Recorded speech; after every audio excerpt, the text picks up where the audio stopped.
A successful man. Yahweh was with Joseph, so he became a successful man, and he was in the house of his master the Egyptian. Genesis 39 verse 2. As a slave in the house of Potiphar, Joseph should have lived in a state of dejection and bitterness. He had been betrayed by his brothers, kidnapped, exiled, and sold. He had gone from the position of a favored son to that of a lowly slave. But Joseph did not let his circumstances dictate his life. He refused to succumb to depression. Instead, he diligently set his hands to his work and quickly won the confidence of his new owner. From where did Joseph find the inner strength to rise above bitterness? Some people cannot seem to let go of past wrongs, real or imagined. They wallow in self-pity and anger, holding on to old resentments. This seems to be a normal human reaction to misfortune and conflict. Someone like Joseph, who could shrug off even the worst of circumstances and make the best of whatever situation in which he finds himself, is exceptional. The difference was that Joseph had an unshakable confidence in the goodness and faithfulness of God. He knew the stories of his fathers, Abraham, Isaac, and Jacob. He knew the promises that he stood to inherit. He did not suppose that God had forgotten or abandoned him.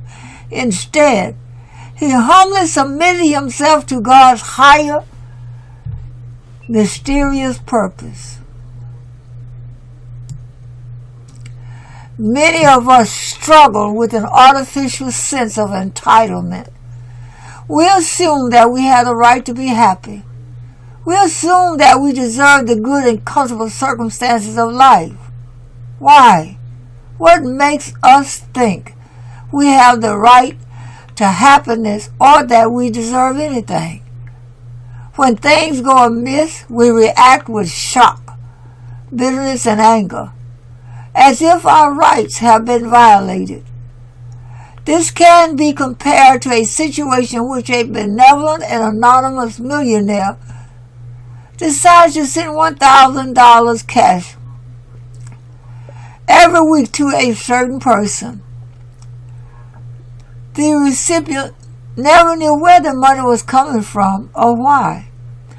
Of course, he was grateful for the influx of cash, but week after week, month after month, year after year, he began to expect that the cash would be coming in the mail next week.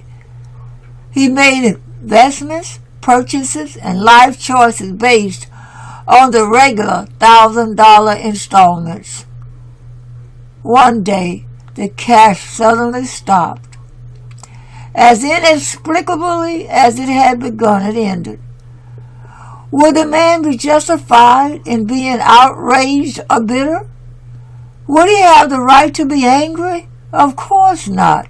He did not deserve the money in the first place. It was not a right or an entitlement of his. Like the man in the parable, we take things like good health, adequate sustenance, food, shelter, relationships, and all of life's comforts for granted because we experience them day by day, week after week, and year after year. We think of them as rights rather than privileges. In reality, they are no more deserved than misfortune or woe.